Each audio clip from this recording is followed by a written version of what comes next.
പ്രേക്ഷകർ എന്നെ വിളിച്ചിരുന്നു. അവർ പറഞ്ഞു ഫോഴ്സ് മോട്ടോഴ്സിന്റെ കാര്യം കുറച്ച് കൂടുതൽ പറയുമോ എന്നാണ് അവർ ചോദിച്ചത്.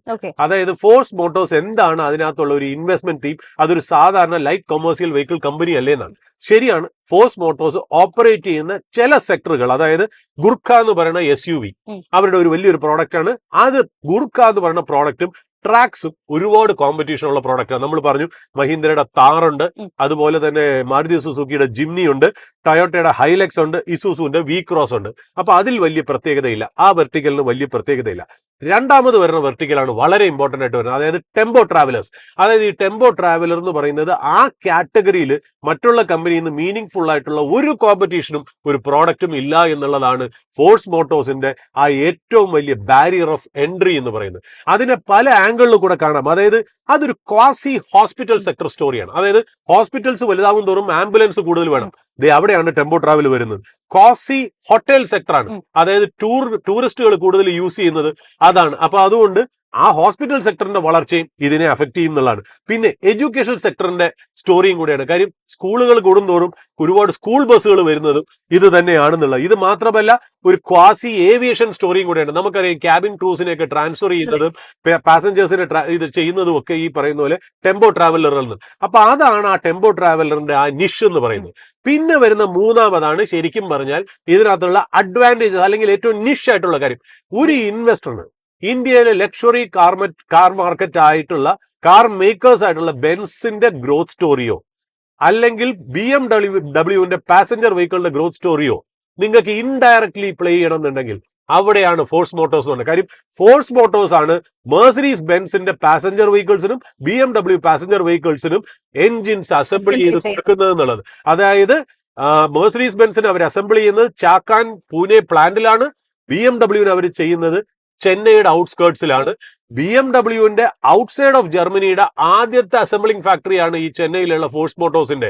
ആ ഫോഴ്സ് മോട്ടോഴ്സ് ആണ് ശരിക്കും പറഞ്ഞാൽ ഈ പറയുന്ന പോലെ a quasi play or an indirect play to capitalize or benefit or profit from the growth of Mercedes Benz and BMW passenger vehicles in India എന്നുള്ളതാണ്. അത് ഏതാണ്ട് സ്റ്റോക്ക് എന്നോണ്ട് ഇപ്പൊ 10,430 രൂപയും കണ്ടാണ്. മാർക്കറ്റ് ക്യാപ്പ് 13,742 രൂപയാണ്. ഫേസ് വാല്യൂ 10 രൂപയാണ്. ഇത് കോവിഡ് സമയത്ത് 591 രൂപ വന്ന സ്റ്റോക്കാണ്. ഇപ്പൊ 10,000 മുകളിൽ. നിങ്ങൾ 591 രൂപയ്ക്ക് മാർച്ച് 2020 10,000 രൂപ ഇൻവെസ്റ്റ് ചെയ്തിട്ടുണ്ട് എന്നുണ്ടെങ്കിൽ നിങ്ങൾക്ക് 16 ഷെയർ കിട്ടിയത്. ആ 10,000 ഇപ്പൊ എത്രയാവും അറിയോ ജാസ്മിൻ?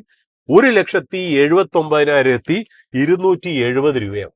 10,000 രൂപ 1,70,70,000 മുകളിൽ റിട്ടേൺ കിട്ടി എന്നുള്ളതാണ് ഫോഴ്സ് മോട്ടോഴ്സിന്റെ പ്രത്യേകത.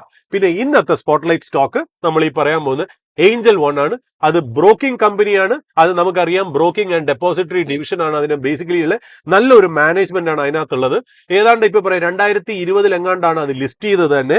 എനിക്ക് തോന്നുന്നു ഏതാ പറയാ അവര് ഒരു ഹ്യൂമങ്കസ് ഗ്രോത്ത് ആണ് ലാസ്റ്റ് കുറച്ച് നാളായിട്ട് ഏഞ്ചൽ വൺ ഒരു ഗ്രോത്ത് കിട്ടിയിരിക്കുന്നത് എന്നുള്ളതാ.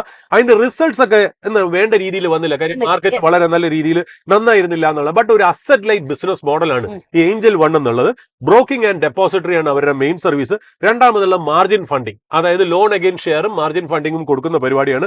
3 തേർഡ് പാർട്ടി ഡിസ്ട്രിബ്യൂഷൻ, മ്യൂച്വൽ ഫണ്ടും ഇൻഷുറൻസും കൊടുക്കുക എന്നുള്ളത്. പിന്നെ അഡ്വൈസറി സർവീസസ് ആയ PMS ഒക്കെയാണ് അവർ ചെയ്യുന്നത്. ഇൻവെസ്റ്റ്മെന്റ് അഡ്വൈസറി സർവീസ് ആണ്. പിന്നെ അവർക്കുള്ളത് ഡിജിറ്റൽ പ്ലാറ്റ്ഫോം, അതായത് ഈ പറയുന്ന പോലെ AI ബേസ്ഡ് റിസർച്ച് ഒക്കെ നടത്തുന്ന കമ്പനിയാണ്. ഇപ്പൊ 2,540 രൂപയാണ് ഷെയർ, 10 രൂപ ഫേസ് വാല്യൂ ആണ്. ഇത് ഹൈ ഏതാണ്ട് 3,896 പോയതാണ് എന്നുള്ളതാണ്. ഇന്ത്യയിൽ നമുക്കറിയാം ഏതാണ്ട് 19 തൊട്ട് 20 കോടി DP അക്കൗണ്ടുകളേ ഉള്ളൂ. 145 കോടി ജനങ്ങളിൽ 10% താഴെയുള്ള ആൾക്കാരെ സ്റ്റോക്ക് മാർക്കറ്റിലേക്കുള്ളൂ. അതിന്റെ ഗ്രോത്ത് സ്റ്റോറി ഭയങ്കര ഇമ്മൻസ് ആണ്. 338 രൂപയാണ് മാർച്ച് 2020 ഒക്ടോബറിൽ അതിനുണ്ടായിരുന്ന പ്രൈസ്. ഇന്ന് അത് 2,500 ആയിരിക്കുന്നു. ഏതാണ്ട് നിങ്ങൾ 338 രൂപയ്ക്ക് 10,000 രൂപ ഇൻവെസ്റ്റ് ചെയ്തിട്ടുണ്ട് എന്നുണ്ടെങ്കിൽ നിങ്ങളുടെ കയ്യിൽ 29 ഷെയർ ആയനെ. ആ 10,000 ഇന്ന് 73,500 രൂപയാണ് 2025 എന്നുള്ള പറഞ്ഞു വെക്കുന്നു.